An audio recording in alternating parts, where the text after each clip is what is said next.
নানাভাবে জিনিসপত্রের দাম বাড়ানো হচ্ছে, একই সঙ্গে আবার সরকারি কর্মচারীদের বা কর্মকর্তাদের মহার্ঘ ভাতা দেওয়ার একটা দেওয়ার চিন্তাভাবনা সরকার করছে, ঘোষণা দিয়েছেন।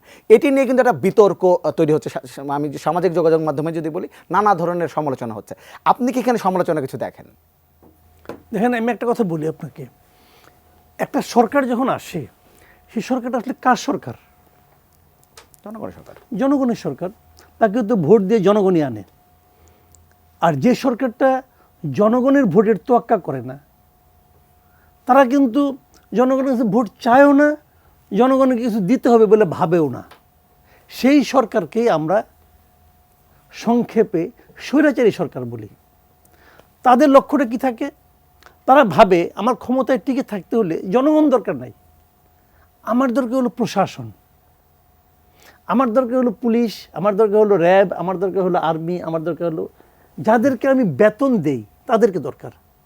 কিন্তু তাদেরকে আমি কত সুযোগ সুবিধা দিতে পারি সেটা আমি দেব, দিয়ে ওই লোকগুলি আমাকে যে কোনো ধরনের বিপদ আপদ থেকে রক্ষা করবে। এই যে মানসিকতাটা, দেখেন, স্বৈরাচার কিন্তু ব্যক্তি না, স্বৈরাচার হলো একটা মানসিকতার নাম, এটা একটা মেন্টালিটি। তো এই যে মানসিকতাটা, এটা হলো স্বৈরাচারের মানসিকতা। এখন এই সরকার তো জনগণ দরকার নাই, তারা কি ইলেকশন করবে? করবে না তো। তাদের কোনো জনগণের কাছ থেকে যেতে হবে? যেতে হবে না তো। তো তারা কি করছে? তারা এখন যেভাবে যা চাচ্ছে, আমি যদি অন্যভাবে বলি, মানে আপনি একটু আগে ওনাকে সমালোচনা করলেন বেশি কঠোর হয়ে গেল কিনা, এখন তো আমি কথা বলতে ভয় পাচ্ছি যে বেশি কঠোর বলে ফেলাই কিনা। আচ্ছা, কঠোর না, আমি যদি দুর্বলভাবেই বলি, নরমভাবে বলি, যে এরা যদি মনে করে যে আমি যতদিন থাকতে চাই, যেমন ধরুন প্রথম তারা বলছে যা তাদের যে প্ল্যান, ডক্টর ইউনূস সাহেবের ঘোষিত প্ল্যান হলো দুইটা। এটা হলো ডিসেম্বর পর্যন্ত থাকবেন একটা প্ল্যান, আরেকটা হলো আগামী বছরের জুন পর্যন্ত থাকবেন। তার মানে ওনারা মিনিমাম আরও 1 বছর থাকতে চান, তারা মিনিমাম। কিন্তু 6 মাসে ওনারা প্রমাণ করছেন যে ওনাদের এতদিন থাকার কোনো যোগ্যতা নাই। ঠিক আছে, কোনো যোগ্যতা নাই। আমি সেলিম ভাইয়ের সঙ্গে একমত। আপনি বলেন তো ভাই, গত 6 মাসে তারা কি এমন একটা কাজ বলেন, আপনি চিন্তা করে বলেন কোন কাজটা তারা করছে যেটার জন্য তাদের উপর আপনি খুব হ্যাপি। আমি মনে করি গত 6 মাসে দেশে যা কিছু ঘটছে, এর মধ্যে একমাত্র আনন্দের ঘটনা হলো হাসিনা নাই। এটার সঙ্গে এই সরকারের কোনো সম্পর্ক নাই। এই সরকার যারা উপদেষ্টা, তারা কি রাস্তায় নামছিল হাসিনাকে বিদায় করার জন্য? কেউ নামে নাই, 2-1 ছাড়া 80% লোক নামে নাই।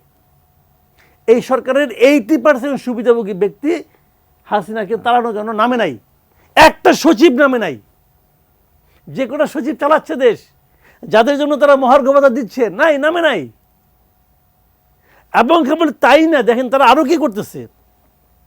যে সমস্ত লোক আগে রিটায়ারমেন্টে গিয়েছিল, এখন তারা সবাই বাড়িছে যে আমি বললাম নির্যাতিত, আমাকে বিএনপি করার কারণে বের করে দিচ্ছে, আর সবাই বলতেছে। কিন্তু আবার তখন তারা যখন চাকরি থেকে বাইরে গেছে, তখন তারা সবাই অ্যাপ্লিকেশন লিখছে, আমি কখনো বিএনপি করতাম না, তাও আমাকে বের করে দেওয়া হলো, এগুলো বলছে। কিন্তু এখন তাদেরকে ভূতাপেক্ষা পদোন্নতি দিয়ে আবার ফেরত আনা হবে, এবং আনার জন্য প্রস্তাব কত? 42 কোটি টাকা লাগবে এককালীন। আবার তারপরে প্রতি বছর দিতে হবে 13 কোটি টাকা করে। টাকাগুলি কোথেকে আসে ভাই? টাকাগুলি কোথেকে? এটা গাছে আসে টাকাগুলি? যে ঝাঁকি দিলাম আর পড়লো? কাকে দিবেন আপনি টাকাগুলো? যাদেরকে দিবেন এরা কেউ একজন লোক একটা ছবি দেখাতে পারবে যে তাদের কোনো ভূমিকা ছিল ওখানে? রাস্তায় বাদ দেন, রাস্তায় তারা জ্ঞানীগুণী লোক রাস্তায় নামবে কেন? তারা একটা কথা বলছে, একটা লেখা লেখছে কোথাও, তাদের কন্ট্রিবিউশনটা কোথায়? তাদেরকে আপনি টাকা দিচ্ছেন, তাদেরকে আপনি বিভিন্নভাবে হেল্প করছেন, তাদেরকে আপনি বিভিন্নভাবে এক ধরনের ঘুষ দিচ্ছেন, কেন? টিকে থাকার জন্য। অথবা আপনারা আমলাতন্ত্রের কাছে জিম্মি হয়ে গেছেন এই সরকার। দেখেন, আমি শুরুর থেকে, আপনি এখানে বহুবার বলছি, কিন্তু আমি শুরুর থেকে একটা কথা বলতেছি যে হাসিনা গণভবনে নাই, হাসিনা সচিবালয়ে আছে, বলছি, কিন্তু বহুবার বলছি আমি। স্বৈরতন্ত্রের আমলাতন্ত্র দিয়ে গণ অভ্যুত্থানের সরকার চলতে পারে না। তাহলে এটা চলছে কেন? চলছে কেন? এই সরকার তো গণ অভ্যুত্থানের সরকারই না। আমি তো এই সরকারকে গণ অভ্যুত্থানের সরকার বলি না। জি, সাধারণ ছেলে আপনাকে এটা জানতে পলিটিক্যাল দলগুলোর ভূমিকাটাও জানতে চাইবো। এই যে জিনিসপত্রের দাম বাড়লো, একটা সময় আমরা দেখেছি যখন জিনিসপত্রের দাম বাড়তো, যখন বিরোধী দল যারা ছিলেন বা অন্যান্য যারা রাজনৈতিক দল ছিলেন তারা কিন্তু কঠোর প্রতিবাদ জানাতেন এবং এটি নিয়ে কথা বলতেন। এই যে সাধারণ মানুষের ক্ষোভ, এটি নিয়ে কি পলিটিক্যাল দলগুলো যেভাবে কথা বলার কথা সেভাবে বলছে, নাকি একদম মূল ফোকাস আসলে নির্বাচনের দিকে চলে গেছে? না, রাজনৈতিক দলগুলো তো সেভাবে কথা বলছে, অবশ্যই আপনার প্রত্যেকটা রাজনৈতিক দলে কথা বলছে। আপনার যদি দেখেন আমরা তো কথা বলছি, আমরা এটা নিয়ে আপনার প্রেস ক্লাবের সামনে প্রতিবাদ সভা করেছি 12 দলীয় জোটের উদ্যোগে, পরের দিনে আমরা প্রতিবাদ সভা করেছি, অন্যান্য রাজনৈতিক দলগুলো প্রতিবাদ সভা করেছে। এখন প্রতিবাদ সভা করা ব্যতীত আমাদের তো আর অন্য কোনো কাজ নেই। যেমন অন্যান্য সময় আমাদের যে কাজ, কিন্তু আপনারা তো এর আগেও প্রধান উপদেষ্টার সাথে দেখা করেছেন, যখন শুনছিলেন যে জিনিসপত্রের দামগুলো বাড়বে বা হ্যাট বাড়ানো হবে, তখন কেন আপনারা দেখা করেননি বা তখন আপনাদের এই উদ্বেগ কেন জানাননি তার কাছে? মাঠের অলরাউন্ডার আমি, আর ঘরের allrounder Tylox. Tylox toilet cleaner, clean মানেই টাইলক্স। দেখুন আমরা তো আমার মনে হয় এই নিয়ে 3বার দেখা করেছি প্রধান উপদেষ্টার সাথে। প্রধান উপদেষ্টা মহোদয়ের সাথে দেখা করার সময় রাজনৈতিক দলগুলোর সময় হলো 20 মিনিট। 20 মিনিটে একটা রাজনৈতিক দল কি কথা বলবে? কয়েকজন উপদেষ্টা পারে না যে সেখান থেকে আমাদেরকে সুপারসনিক গতিতে সেখান থেকে বহিষ্কার করে, বুঝছেন না? তো ওনাদের কাজে মানে ওনারা মানে আমি জানি না তাদের কি অবস্থা, মানে কেন। এবং একবার সর্বদলীয় যেই আলোচনাটা হয়েছে সেখানে আমরা গিয়েছি, আমরা যে কথাগুলো বলেছি একটা কথাও কিন্তু আমাদের কথার প্রতিফলন হয়নি।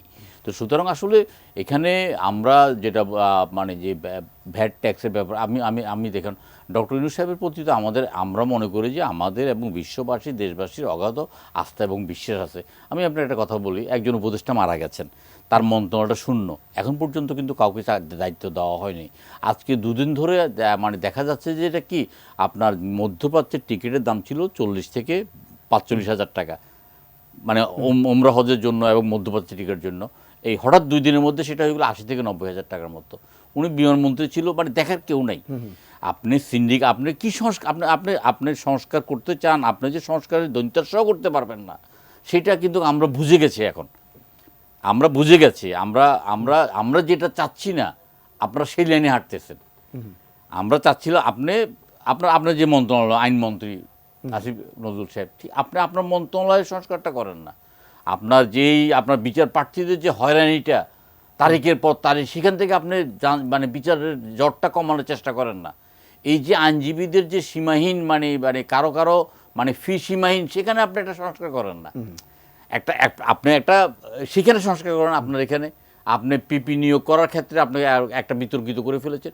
আমি এই কথাটা প্রত্যেকটা মন্ত্রণালয় সম্বন্ধে বলতে পারি যে মন্ত্রণালয়গুলো তাদের সেই দায়িত্বগুলো পালন করছেন না। তো করছেন না বলে আমরা আশাহত হচ্ছি।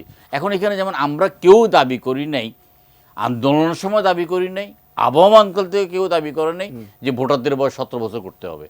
তাই সংবিধান সংশোধন করে আপনি ডক্টর ইউনূস সাহেব আপনি এই কথা বলতে কেন গেলেন যে ভোটারদের বয়স 17 বছর করতে হবে? এটা কে বলেছে আপনাকে? উনি বলছে কথার কথা বলেছে না, উনি কথার কথা তো বলতে পারে না। উনি তো কথার কথা বলার মতো জায়গার মধ্যে নাই।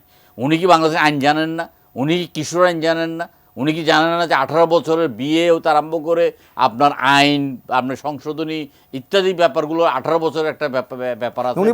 উনি বলেছেন যে ধরুন এটি যদি হয়, ধরনের কিছু নাই। উনি তো আপনার ফাঁদে পড়ে গেছেন। উনি ফাঁদে পড়ে গেছেন, যেই কারণে আপনার কথা আসতেছে কি আপনার ওই যে প্রার্থী হতে হবে 21 বছরের। আপনি আইন প্রণতা মানে একটা কচিকাচা আসে বসাতে চাচ্ছে কেউ আপনি তাতে সাই দিচ্ছেন। তো এটা তো হতে পারে না। আমরা বলছি আপনি একটু কঠোর হন, আপনি একটু দক্ষ লোকজন নিয়ে আপনার রাষ্ট্র পরিচালনাটা করুন। এবং আমরা যেটা বলেছি প্রথম থেকে যে সংস্কার কোনটা চাচ্ছিলাম আমরা, যে নির্বাচনী ব্যবস্থাটাকে একেবারেই ভঙ্গ করে ফেলেছে 14, 18, 24। আপনি 18 সালে যে ডিসি এবং এসপিগুলো ভোটটা আড়াতে করেছে, আপনি কাউকে গ্রেপ্তার করেছেন? একজনকে আপনি গ্রেপ্তার করেছেন? আপনি একজনকে গ্রেপ্তার করেন? আমি 24-এর নির্বাচনে যেখানে 5% ভোটার রয়েছে, আপনার সিইসি নিজে ঘুম গিয়েছেন দুপুরবেলায়, সন্ধ্যার সময় উঠে বলেছেন 40%, ওনাদেরকে গ্রেপ্তার করেছেন। তাইলে আমরা নির্বাচনী সংস্কারটা চেয়ে আমরা একটা নির্বাচন চাচ্ছি। আমাদের অভিজ্ঞতা আছে তো যে 90 দিনের ভিতরে নির্বাচন করা যায়। তো এখন এখানে যেই কারণে আমরা বলেছি যৌক্তিক সময়, এবং আমরা এখন যৌক্তিক সময়টাকে জুন পর্যন্ত মনে করি।